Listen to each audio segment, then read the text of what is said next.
Baik, teman-teman rakyat semua, salam inspirasi. Kita masuk ke topik yang lagi bikin banyak orang geleng kepala. Utang kereta cepat dan sikap tegas Purbaya. Nah, ini menarik. Kenapa menarik? Karena jarang ada pejabat yang berani bilang, tidak! Terutama kalau yang ditolak itu adalah wacana yang datangnya dari lingkar-lingkar elite. Tapi Purbaya melakukannya.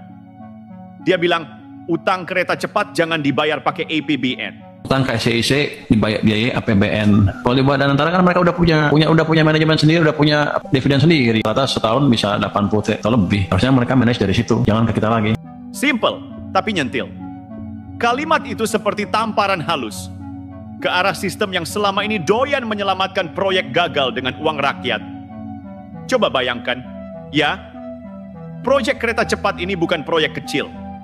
Nilainya, dengar baik-baik, 116 triliun rupiah. Bukan ratusan juta, bukan miliaran, tapi triliun. Dan dari jumlah segitu, sebagian besar berasal dari pinjaman luar negeri. Lucunya di sini nih, dulu waktu proyek ini digeber, katanya tidak akan memakai APBN. Katanya semua dari konsorsium BUMN dan mitra luar negeri. Tapi sekarang, begitu mulai berat bayar cicilan, mulai muncul suara-suara halus. Mungkin APBN bisa bantu, nah loh, janji hilang, beban datang. Dan di tengah semua suara itu, berdirilah satu orang. Purbaya Yudhisa Dewa. Dia bilang, tidak, APBN jangan disentuh. Dia paham satu hal, begitu APBN dipakai nutup utang proyek besar, maka efeknya domino. Yang ditutup dari APBN itu uang siapa? Uang rakyat. Uang dari pajak yang tiap bulan ditarik dari keringat orang kerja, pedagang, buruh, semua. Kalau itu dipakai buat nutupin proyek yang rugi, itu bukan pembangunan, itu penyaluran risiko dari elit ke rakyat. Dan Purbaya nggak mau ikut arus itu. Sekarang kita ngomong jujur aja.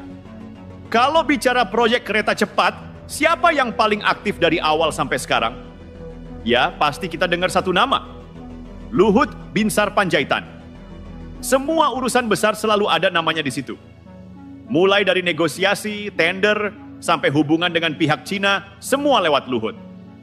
Makanya ketika sekarang proyek ini mulai repot, publik wajar banget bertanya, Pak Luhut, gimana kabarnya proyek unggulan Bapak ini sekarang? Bukan untuk menjatuhkan, tapi biar jelas. Karena kalau waktu senang Bapak tampil di depan, waktu repot jangan tiba-tiba hilang di belakang layar. Transparansi, itu aja. Coba lihat datanya. Semester pertama 2025, konsorsium BUMN yang pengelola proyek ini rugi 1,62 triliun rupiah. 1,62 triliun, teman-teman. Dan itu baru setengah tahun. Kalau begini terus, nanti siapa yang nutup? Mau minta lagi ke rakyat lewat APBN. Di sini Purbaya tegas. Dia bilang, BUMN yang terlibat punya dividen, punya dana kelolaan dari Danantara sekitar 80 triliun per tahun. Kelola dong, manfaatkan, jangan terus nunggu APBN.